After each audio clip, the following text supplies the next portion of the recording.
নবী করিম সাল্লাল্লাহু আলাইহি ওয়াসাল্লাম যখন নবী হলেন, তৎকালীন আরবের সমাজে মৌলিকভাবে 5টা পাপ ছিল। কয়টা ভাই? তার প্রথমটা হচ্ছে শিরক।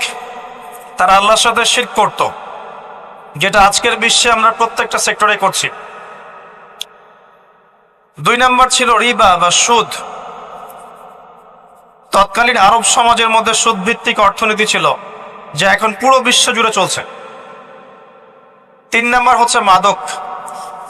তৎকালীন আরবের অন্যতম মহামারীর নাম ছিল মাদক, যেটা বর্তমান বিশ্বেরও একটা বড় মহামারী। 4 নাম্বার সমস্যা ছিল নারী জাতির অবমাননা, যেটা আইয়ামে জাহিলিয়াতের যুগকে এখন হার বানিয়েছে। 5 নাম্বার সমস্যা ছিল গোত্রীয় হানাহানি, যেটা এখন ধর্মীয় হানাহানি, পলিটিক্যাল হানাহানি, বৈশ্বিক হানাহানিতে রূপ নিয়েছে। কিছুই পরিবর্তন হয়নি। জাহিলি যুগের সেই জাহিলিয়াতের সুন্নতগুলো এখনো বিশ্ববাসী আমল করছে।